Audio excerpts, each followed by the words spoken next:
Di tahun ajaran 2023-2024 mempunyai cerita yang cukup menyedihkan bagi kepala sekolah hingga pengajar di SD Negeri Kranggan 1 Tersono dan SD Negeri Sijono Warung Asem Batang. Pasalnya, di tahun ini pada penerimaan peserta didik baru, sepi peminat bahkan tidak menerima siswa baru sama sekali. Siti Mutaharoh, seorang guru di SD Negeri Kranggan 1 Tersono mengaku sedih dengan kondisi sekolahnya. Menurutnya, meski sekolahnya kecil, namun juga pernah berprestasi yaitu di bidang olahraga bulu tangkis juara 2 tingkat kabupaten. Informasi selengkapnya akan disampaikan langsung oleh wartawan Tribun Jateng, Dina Indriani yang kini sudah terhubung bersama kami. Silakan rekan Dina. Ya, baik, terima kasih, Mei. Berdasarkan data dari Dinas Pendidikan dan Kebudayaan Kabupaten Batang pada penerimaan peserta didik baru PPDB tahun ajaran 2023-2024 sebanyak 254 dari 452 SD negeri di Batang belum memenuhi kuota rombongan belajar. Dua di antaranya adalah SD negeri yang cukup memprihatinkan, yaitu SDN Sijono Warung Asem dan SDN Keranggang 1 Tersono, yang mana pada SDN Sijono hanya mendapatkan 3 siswa baru dan bahkan pada SDN Keranggan 1 Tersono tidak dapat siswa baru sama sekali. Kondisi tersebut pun cukup membuat sedih kepala sekolah dan pengajar di sekolah tersebut. Siti Mutaharoh yang sudah mengajar di SDN Keranggan 1 Tersono selama 20 tahun itu bercerita bahwa dulunya sekolahnya pun cukup ramai, bahkan siswanya bisa mencapai 100 siswa, hingga setiap tahunnya semakin berkurang. Yang mana saat ini hanya ada 19 siswa yang terdiri dari siswa kelas 2 hingga kelas 6. Sebenarnya pada PPDB tahun ini ada satu anak yang mendaftar, namun saat mengetahui tidak ada temannya, akhirnya pun mundur. Upaya untuk menarik siswa untuk bersekolah di SDN Keranggan 1 pun sudah dilakukan oleh pihak sekolah, mulai dengan melakukan sosialisasi dan juga pendekatan dengan wali murid.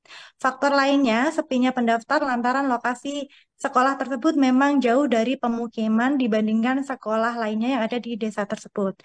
Hal yang sama juga dialami oleh SDN Sijono, Warung Asem Batang. Beruntung, sekolah yang terletak di perbatasan Kota Pekalongan itu menerima 3 siswa baru. Berada di perbatasan antar daerah juga menjadi salah satu penyebab sedikitnya pendaftar. Selain itu, lokasi juga berada di jalan raya tanpa rambu-rambu yang menjadi kekhawatiran orang tua.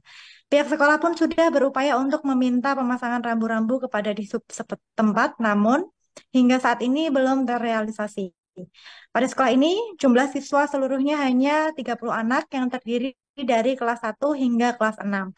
Jumlah siswa yang cukup sedikit itu juga berdampak pada kurangnya kemampuan operasional sekolah.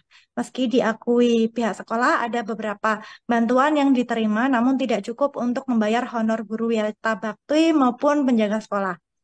Setia Budi, Kepala Sekolah SDN Sijono, mengatakan bahwa upaya untuk menarik siswa sudah dilakukan, yaitu dengan melakukan pendekatan kepada warga sekitar dan kegiatan sosial lainnya.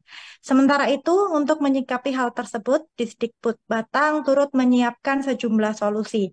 Salah satunya adalah mengkaji untuk merger sekolah.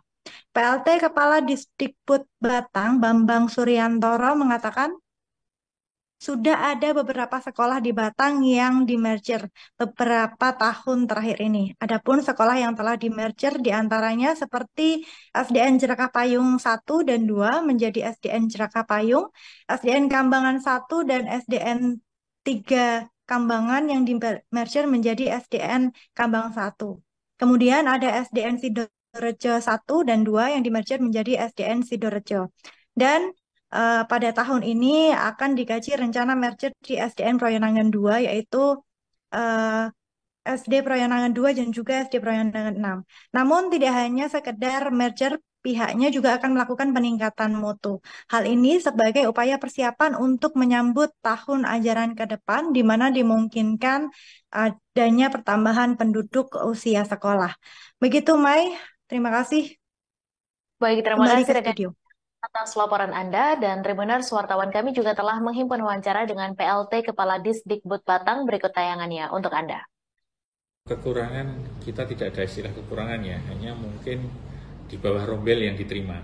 Di bawah rombel kita harusnya kan per rombel itu 30 anak.